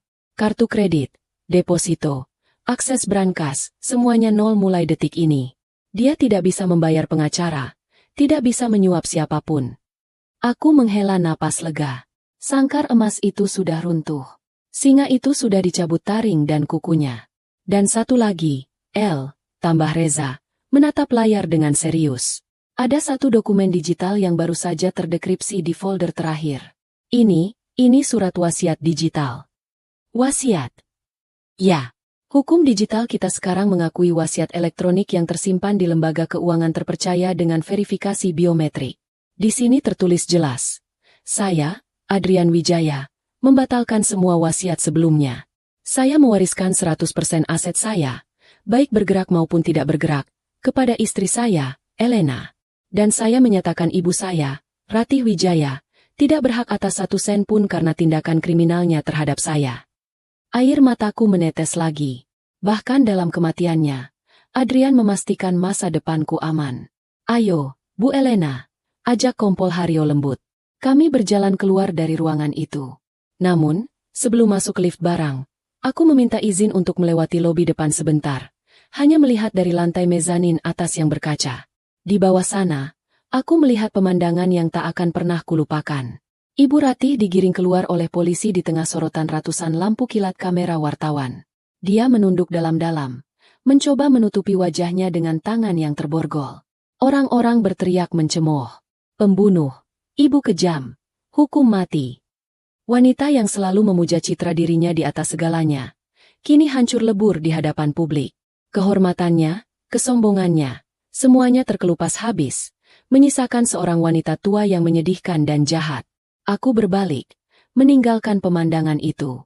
Tidak ada rasa kasihan. Yang ada hanya rasa lega yang luar biasa. Adrian, kau bisa melihat ini kan? Kita menang. Matahari sore mulai condong ke barat saat mobil polisi tanpa sirine membawaku kembali ke kawasan elit tempat rumah, atau lebih tepatnya, istana neraka, itu berdiri. Kali ini, aku tidak duduk di kursi belakang sebagai tawanan atau penumpang yang numpang lewat. Aku duduk di depan, di samping Pak Polisi, memegang surat penyitaan sementara dan salinan digital wasiat Adrian yang sudah dicetak. Perjalanan dari kantor polisi ke rumah terasa surrealis. Setelah memberikan keterangan singkat, yang sebagian besar hanya mengonfirmasi isi video, polisi mengizinkanku pulang untuk beristirahat dengan pengawalan 2 petugas, karena mereka perlu mengamankan tempat kejadian perkara, TKP, di rumah itu. Dapur, ruang makan, dan kamar tidur Adrian harus disterilkan untuk pengambilan sampel racun sisa. Saat gerbang besi hitam yang menjulang tinggi itu terlihat, dadaku berdesir. Dulu, setiap kali melihat gerbang ini, perutku mulas karena membayangkan wajah sinis ibu mertua menyambutku. Tapi hari ini, gerbang itu terlihat berbeda. Tidak lagi menakutkan, hanya sekumpulan besi mati yang menjaga properti milikku. Mobil polisi masuk ke halaman luas yang dipenuhi mobil-mobil mewah koleksi keluarga. Di sana, para pelayan dan staf rumah tangga sudah berkumpul di teras depan dengan wajah bingung dan ketakutan. Mereka pasti sudah melihat berita di televisi. Mereka tahu majikan besar mereka ditangkap. Aku turun dari mobil. Sepatu pinjaman dari bank berbunyi tegas saat menginjak lantai marmer teras. Pak Darto, Kepala keamanan yang tadi siang hampir menghalangiku keluar, berdiri paling depan. Wajah garangnya hilang tak berbekas, digantikan ekspresi pucat dan cemas. Saat melihatku turun dikawal polisi, ia menelan ludah kasar. Bu Elena. Sapanya tergagap. Kami lihat di berita. Apa benar Nyonya besar? Aku menatap Darto, lalu menyapu pandangan ke seluruh pelayan yang berbaris di belakangnya. Ada Mbak Suti yang sering memfitnahku mencuri gula, ada Pak Ujang sopir baik hati yang menunduk haru, dan ada Koki kepala yang wajahnya terlihat paling ketakutan. Mungkin karena dia sadar dapurnya dipakai sebagai laboratorium pembunuhan. Benar, jawabku lantang. Suaraku bergema di pilar-pilar batu. Ratih Wijaya sudah ditangkap atas pembunuhan berencana terhadap suami saya, Adrian Wijaya. Dan mulai detik ini, rumah ini berada di bawah pengawasanku sebagai ahli waris tunggal. Suara kasakusuk terdengar riuh. Beberapa pelayan wanita menutup mulut kaget. Aku berjalan mendekati Darto. Darto, tadi siang kau hampir membiarkan aku mati di sini karena menahan obatku. Walau itu bohong, tapi kau tidak tahu itu kan?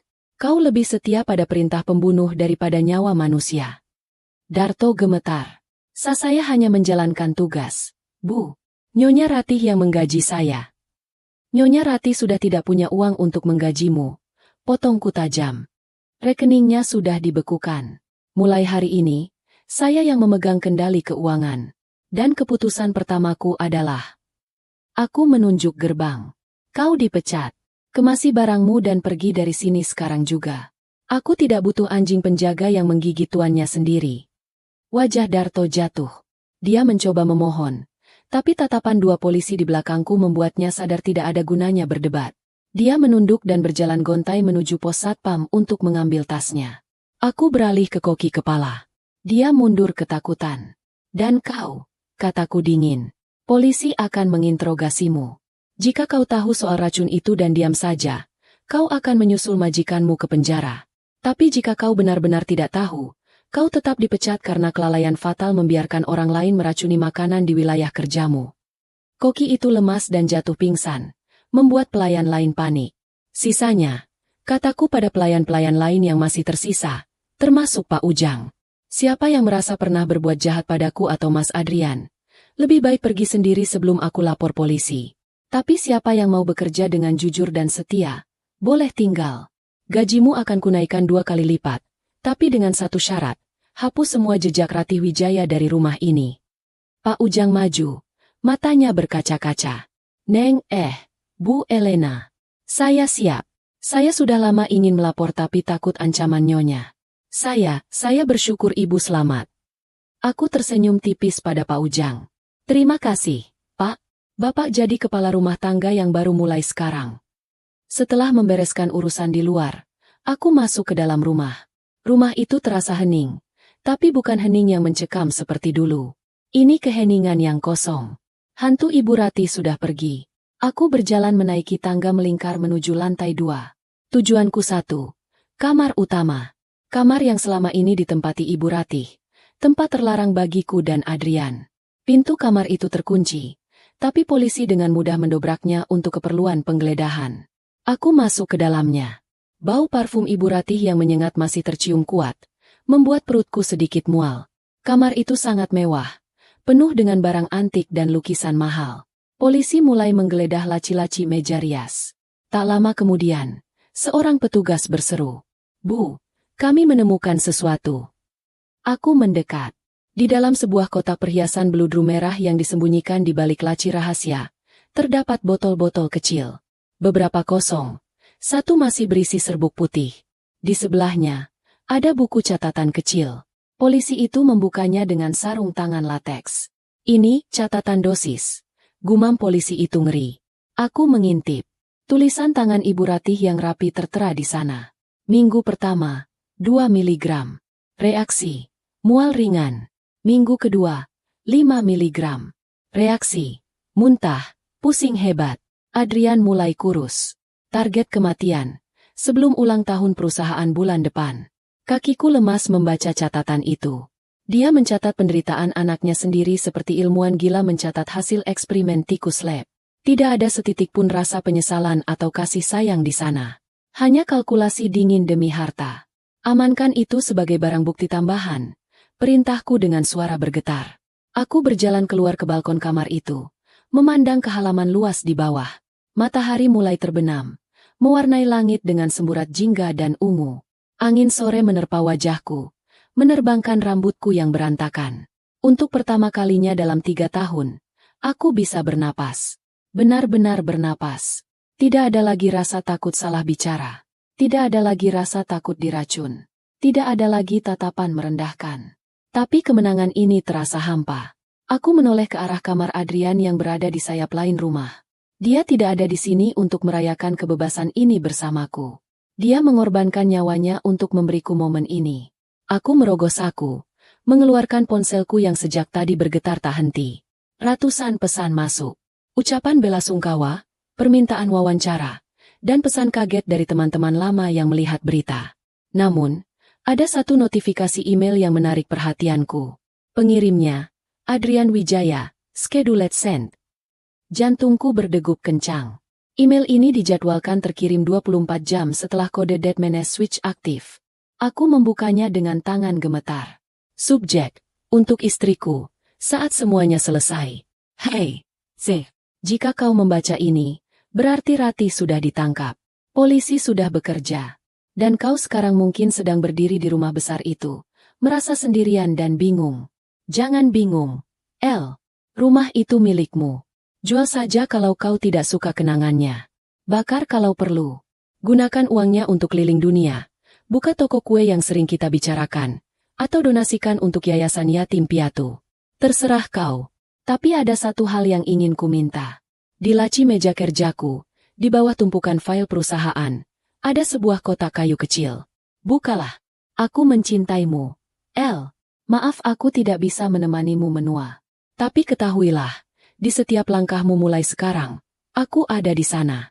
Di angin yang membelai wajahmu, di hujan yang menyejukkanmu. Selamat tinggal, cintaku. Hiduplah untuk kita berdua. Air mataku tumpah lagi, tapi kali ini disertai senyum. Aku segera berlari ke kamar kerja Adrian. Aku mengacak-acak laci mejanya seperti orang gila, menyingkirkan dokumen-dokumen bisnis yang tidak kupedulikan. Dan aku menemukannya. Sebuah kotak kayu jati kecil berukir. Aku membukanya perlahan. Isinya bukan uang, bukan perhiasan. Di dalamnya ada sepasang tiket pesawat keliling Eropa dengan tanggal terbuka, open date.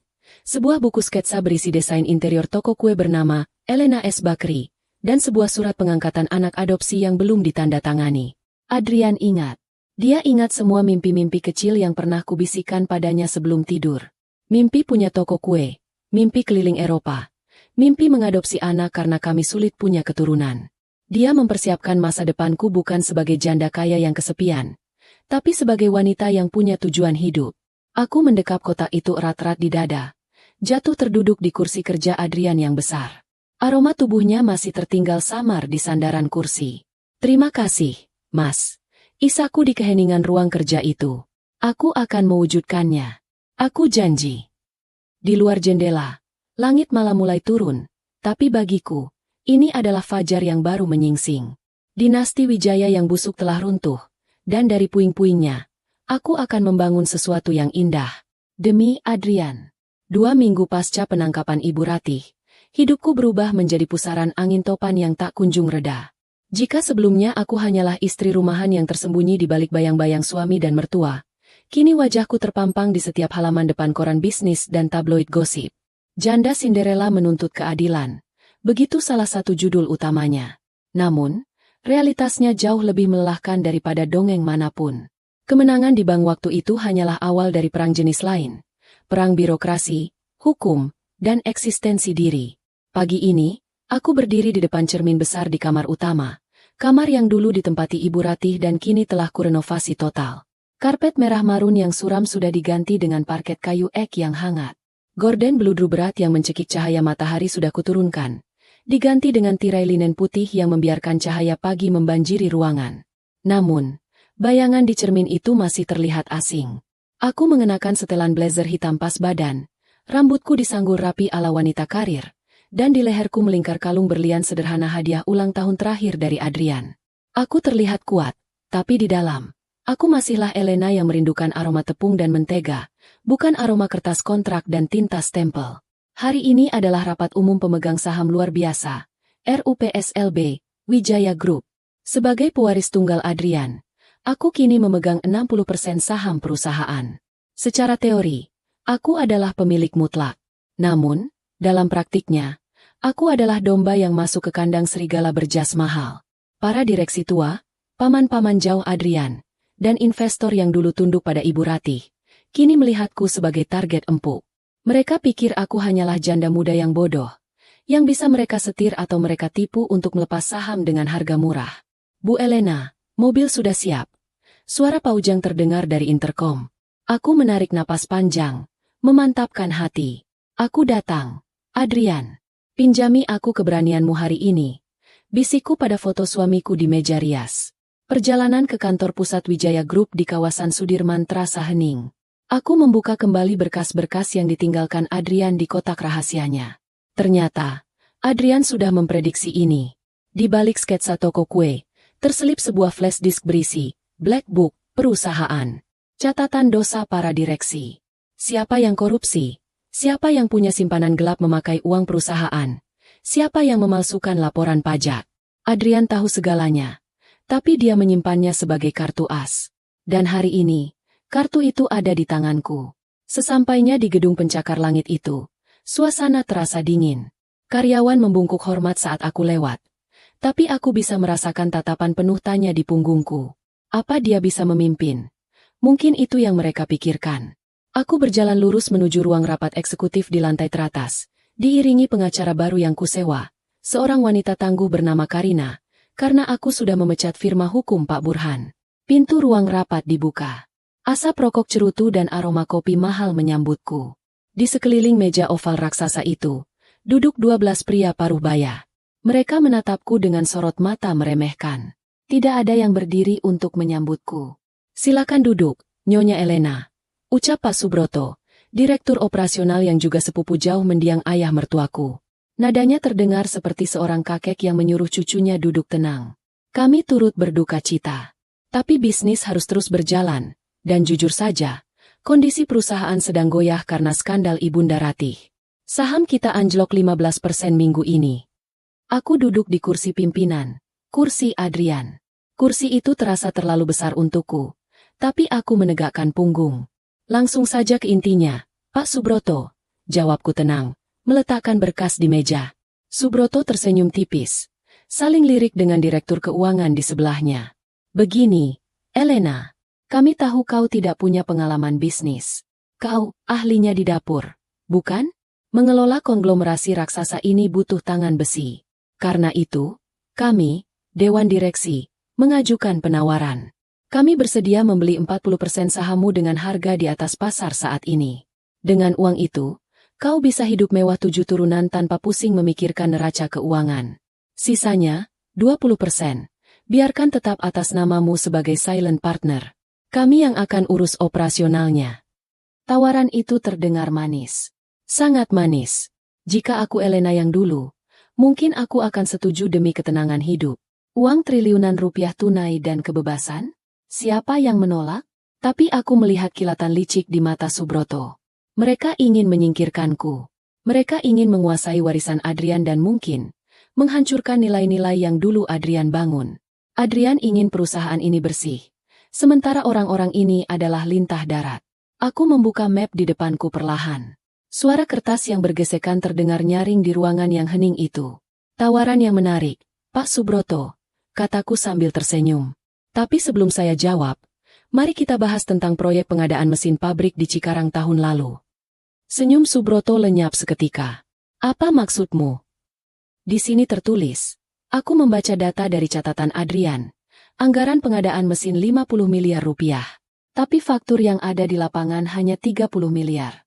Mesin yang dibeli adalah mesin rekondisi dari Tiongkok, bukan mesin baru dari Jerman seperti di laporan. Selisih 20 miliar mengalir ke rekening perusahaan cangkang di Kepulauan Virgin milik istri Bapak. Bukan begitu? Wajah Subroto memucat. Keringat dingin mulai muncul di dahinya. Direktur lain mulai gelisah, membetulkan posisi duduk mereka. Dan Bapak Hartono, aku menoleh ke direktur keuangan. Laporan pajak tahun 2021 dan 2022. Ada manipulasi beban operasional untuk menutupi kerugian investasi pribadi Bapak di pasar saham. Benar? Adrian mencatat semuanya lengkap dengan bukti transfer. Keheningan di ruangan itu berubah menjadi ketakutan. Mereka sadar, janda di depan mereka bukan domba. Dia adalah singa betina yang memegang cambuk. Kalian pikir karena Adrian diam selama ini, dia tidak tahu. Suaraku meninggi, menggemar di dinding kaca. Suamiku diam karena dia menghormati ayahnya yang membangun tim ini. Tapi aku tidak punya beban sejarah dengan kalian. Aku tidak segan-segan mengirim kalian semua ke penjara menyusul Ibu Ratih jika kalian mencoba bermain-main denganku. Subroto menelan ludah. Suaranya bergetar. Apa maumu, Elena? Aku menutup map itu dengan keras. Aku tidak akan menjual sahamku pada kalian. Tidak satu lembar pun. Sebaliknya, aku akan merombak susunan direksi. Kalian semua punya dua pilihan. Mengundurkan diri secara terhormat hari ini juga dengan pesangon standar. Atau aku bawa berkas ini ke Kejaksaan Agung besok pagi. Ruangan itu sunyi senyap. Satu persatu, para pria sombong itu menundukkan kepala. Mereka kalah telak. Adrian, bahkan dari kuburnya, kau masih bisa memenangkan negosiasi. Setelah rapat yang menegangkan itu, aku merasa lelah luar biasa, namun juga puas. Aku menunjuk Karina dan tim profesional baru untuk mengambil alih manajemen sementara, interim. Tugasku di sini selesai. Aku telah membersihkan rumah Adrian dari parasit. Namun, ada satu urusan lagi yang harus kuselesaikan sebelum aku benar-benar bisa menutup bab masa lalu ini. Sore harinya, mobilku berbelok ke arah pinggiran kota, menuju bangunan beton tinggi yang dikelilingi kawat berduri, rutan wanita pondok bambu. Proses pemeriksaan sangat ketat. Ponsel dan tas harus ditinggal. Aku hanya membawa diriku sendiri saat melangkah menyusuri lorong dingin berbau disinfektan itu menuju ruang kunjungan. Di balik sekat kaca tebal, dia sudah menunggu. Ibu Ratih. Penampilannya membuatku nyaris tidak mengenalinya. Rambutnya yang dulu selalu disasak tinggi dan sempurna, kini dipotong pendek dan memutih seluruhnya. Wajahnya keriput tanpa lapisan bedak mahal, dan dia mengenakan rompi tahanan berwarna oranye kusam. Matanya cekung, kehilangan kilat arogansi yang dulu selalu memancar. Aku duduk di kursi besi di hadapannya, mengangkat gagang telepon interkom. Dia menatapku kosong sejenak, lalu perlahan mengangkat gagang telepon di sisinya. Kau puas? Suaranya parau, terdengar tua dan rapuh. Ini bukan soal kepuasan, Ibu, jawabku datar. Ini soal konsekuensi. Ibu Ratih tertawa kecil, tawa yang kering. Konsekuensi. Adrian anak bodoh. Dia menghancurkan segalanya. Nama baik keluarga, kehormatan, harta, semuanya hancur karena dia lebih memilih wanita sepertimu daripada darah dagingnya sendiri. Dia memilihku karena aku mencintainya sebagai manusia, bukan sebagai aset investasi, balasku. Ibu tidak pernah mencintainya. Ibu hanya mencintai apa yang bisa dia berikan pada ibu. Status, uang, kendali. Ibu Ratih menempelkan telapak tangannya ke kaca. Matanya mendadak berkaca-kaca. Tapi aku tahu itu bukan air mata penyesalan. Itu air mata manipulasi. Senjata terakhirnya yang sudah tumpul. Elena, tolong aku, bisiknya memelas. Tempat ini mengerikan. Kasurnya keras, makanannya basi, orang-orang di sini kasar. Aku tidak bisa bertahan di sini. Elena, aku ibumu, mertuamu. Tarik tuntutan itu. Bilang pada polisi itu salah paham. Kau punya uang sekarang. Kau bisa bayar pengacara terbaik untuk membebaskanku. Aku janji, aku akan pergi jauh. Aku tidak akan mengganggumu lagi. Tolong, aku tidak mau mati di sini. Melihatnya memohon seperti ini, hati kecilku sempat berdesir. Rasa kemanusiaan. Namun, bayangan Adrian yang kejang-kejang di lantai ruang makan kembali melintas di benakku. Bayangan tangan Ibu Ratih menuang racun ke dalam sup. Bayangan senyumnya saat anaknya sekarat. Aku menggeleng pelan. Aku tidak bisa, Bu. Dan aku tidak mau. Adrian butuh keadilan. Dan ibu butuh waktu untuk merenung di sini. Mungkin di balik jeruji ini, ibu akhirnya bisa belajar menjadi manusia, bukan Tuhan yang mengatur nyawa orang lain. Wajah memelas Ibu Ratih berubah drastis kembali menjadi kebencian. Dia membanting gagang telepon ke meja, lalu berteriak-teriak memaki meski suaranya teredam kaca. Dia memukul kaca pemisah dengan kepalan tangannya, meludahi kaca itu tepat di depan wajahku. Petugas sipir segera datang, menyeretnya pergi. Aku meletakkan gagang telepon dengan tenang. Tidak ada lagi rasa takut. Tidak ada lagi rasa benci yang berapi-api. Hanya rasa kasihan yang mendalam pada jiwa yang begitu tersesat. Aku berjalan keluar dari penjara itu. Matahari sore menyambutku. Langit berwarna jingga kemerahan. Udara bebas terasa begitu manis. Babak kegelapan dalam hidupku resmi berakhir di sini, di parkiran penjara ini. Mobilku melaju pergi, meninggalkan Ibu Ratih dengan takdir yang ia pilih sendiri. Di depan sana, masa depan yang Adrian siapkan sedang menungguku. 1 tahun kemudian, aroma ragi yang mengembang dan manisnya vanila memenuhi udara pagi di Jalan Senopati. Ini adalah aroma kebahagiaan bagiku. Bukan aroma parfum mahal atau pewangi ruangan otomatis di rumah gedongan, melainkan aroma kerja keras dan mimpi yang menjadi nyata. Aku berdiri di balik etalase kaca yang berkilauan, menata nampan berisi kroasang yang baru keluar dari oven. Warnanya coklat keemasan sempurna, lapisannya renyah dan berongga cantik. Di atas pintu masuk, lonceng kecil berdenting saat pelanggan pertama hari itu masuk. "Selamat pagi, Bu Elena." Sourdoughnya sudah matang. Sapa seorang ibu muda langgananku. "Pagi, Bu Dini." "Baru saja diangkat, masih hangat." Jawabku sambil tersenyum lebar. Membungkus roti pesanannya dengan kertas coklat ramah lingkungan bertuliskan logo, Adrianes Elenaes Bakri. Ya, aku menyertakan namanya. Karena toko ini berdiri di atas fondasi cintanya. Setahun ini adalah tahun penyembuhan. Setelah memecat para direksi korup, aku memutuskan untuk tidak menjalankan Wijaya Group secara langsung. Aku bukan Adrian. Aku tidak punya hasrat di dunia korporat. Jadi, aku menyewa CEO profesional bertaraf internasional untuk mengelola perusahaan, sementara aku tetap menjadi komisaris utama yang mengawasi dari jauh. Sebagian besar keuntungan perusahaan kini kualihkan untuk dana abadi beasiswa pendidikan dan panti asuhan. Sesuai wasiat tidak tertulis Adrian yang ingin hartanya bermanfaat, bukan menjadi racun. Aku menjual rumah, neraka, itu. Aku tidak sanggup tinggal di sana meski sudah direnovasi. Terlalu banyak hantu kenangan buruk di setiap sudutnya. Rumah itu dibeli oleh seorang pengembang properti dan konon akan diratakan dengan tanah untuk dibangun ulang. Biarlah. Biar jejak kejahatan itu hilang di telan bumi. Aku membeli sebuah rumah yang lebih kecil namun asri di daerah Kebayoran, dengan halaman rumput luas dan dapur yang sangat besar, tempatku bereksperimen resep setiap malam. "Mama! Mama!" Lamunanku buyar. Seorang bocah laki-laki berusia 5 tahun berlari kecil dari arah dapur belakang. Wajahnya belepotan tepung terigu. Dia memeluk kakiku erat-erat. "Hei, jagoan, kenapa lari-lari? Nanti jatuh." Aku berjongkok, membersihkan tepung di hidung mancungnya. Namanya Bima. Anak laki-laki yang diadopsi Adrian dalam hati, tapi baru bisa kurealisasikan secara hukum 6 bulan lalu. Aku menemukannya di panti asuhan yang tertera dalam surat di kotak rahasia Adrian. Ternyata, Adrian sudah menjadi donatur tetap panti itu selama bertahun-tahun dan sering mengunjungi Bima tanpa sepengetahuanku. Bima memiliki mata yang teduh, mirip sekali dengan Adrian. Mungkin itu sebabnya Adrian menyayanginya. "Mama, rotiku gosong sedikit," lapor Bima dengan wajah polos yang sedih. Kata Om Reza, "Kalau gosong sedikit namanya artistik, benar tidak?" Aku tertawa renyah. Reza, sang manajer bank yang kini menjadi sahabat baik sekaligus penasihat keuanganku, muncul dari dapur sambil membawa loyang. Dia menyeringai, setelan jas bankirnya sudah berganti dengan kemeja kasual yang digulung sesuka hati. Di akhir pekan, dia sering mampir untuk membantu, atau lebih tepatnya, mengacaukan dapurku dan bermain dengan Bima. "Benar dong, Bima. Gosong itu tanda perjuangan," canda Reza. Melihat mereka berdua tertawa, hatiku terasa hangat. Inilah keluarga yang diimpikan Adrian. Keluarga yang tidak terikat oleh darah bangsawan atau harta warisan, tapi terikat oleh kasih sayang tulus.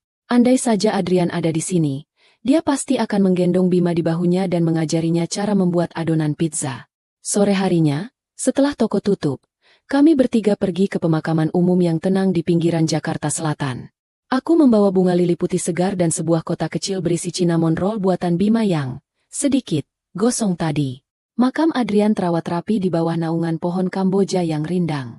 Rumputnya hijau subur. Tidak ada nisan marmer raksasa yang menyolok seperti makam-makam orang kaya lainnya. Hanya batu nisan sederhana sesuai permintaannya. Aku bersimpuh di samping gundukan tanah itu. Bima meletakkan kotaknya di dekat nisan. Halo, Papa Adrian. Sapa Bima polos. Ini roti buatan Bima. Kata Mama. Papa suka roti kayu manis. Dimakan ya, Pak. Reza berdiri agak menjauh, memberikan ruang privasi bagi kami, namun tetap mengawasi dengan tatapan menjaga. Aku mengusap nisan dingin itu dengan jari-jariku. Mas, bisikku pelan. Lihatlah, kita berhasil. Toko kita ramai sekali hari ini. Bima sudah mulai sekolah minggu depan. Dan Wijaya Group, sahamnya stabil lagi setelah CEO baru membuat program CSR besar-besaran. Angin sore berhembus lembut, menggoyangkan dahan pohon Kamboja, menjatuhkan beberapa kelopak bunga putih ke atas pangkuanku. Rasanya sejuk, seperti belayan tangan yang tak terlihat. Ibu Ratih. Suaraku sedikit tercekat saat menyebut nama itu. Kabar terakhir dari pengacara, dia mulai menunjukkan tanda-tanda demensia di penjara. Dia sering lupa siapa dirinya. Kadang dia mengira dia masih nyonya besar dan memerintah sipir mengambilkan teh. Dokter bilang itu mekanisme pertahanan otaknya karena trauma kehilangan kekuasaan. Aku sudah mengatur agar dia dipindahkan ke fasilitas rutan khusus yang punya perawatan medis. Biar bagaimanapun, dia tetap ibumu. Aku tidak akan membiarkannya terlantar. Tapi aku juga tidak akan pernah membiarkannya menyakitiku lagi. Aku menarik napas panjang, menghirup aroma tanah basah dan bunga. Beban di dadaku sudah hilang sepenuhnya. Dendam itu sudah luruh, digantikan oleh kedamaian. Adrian benar. Balas dendam terbaik bukanlah menghancurkan musuh dengan kekerasan, tapi dengan hidup bahagia dan membuktikan bahwa kita bisa bertahan tanpa mereka. Aku bangkit berdiri, membersihkan rokku. Aku menatap langit yang mulai berubah warna menjadi ungu lembayung. Ada satu bintang yang mulai bersinar terang di sana, sendirian namun gagah. Terima kasih untuk Dead Man's Switch, itu, Mas. Gumamku sambil tersenyum menatap bintang itu. Tombol itu tidak hanya menghukum ibumu, tapi juga menghidupkan aku kembali. Kau memberiku nyawa kedua. Mama, ayo pulang. Bima lapar mau makan es krim. Seru Bima yang sudah berlari ke arah mobil Reza. Iya, sayang. Jawabku. Aku menoleh sekali lagi ke makam itu. Sampai jumpa lagi, cintaku. Aku pulang dulu. Aku punya kehidupan yang harus dijalani. Aku berbalik dan melangkah pergi, meninggalkan kematian di belakangku. Di depan sana, Reza dan Bima sedang tertawa, menunggu dengan pintu mobil terbuka. Itulah duniaku sekarang. Dunia yang nyata, hangat, dan penuh rasa. Sebuah fajar baru yang sesungguhnya telah menyingsing, dan aku siap menyambut mataharinya. Cerita selesai.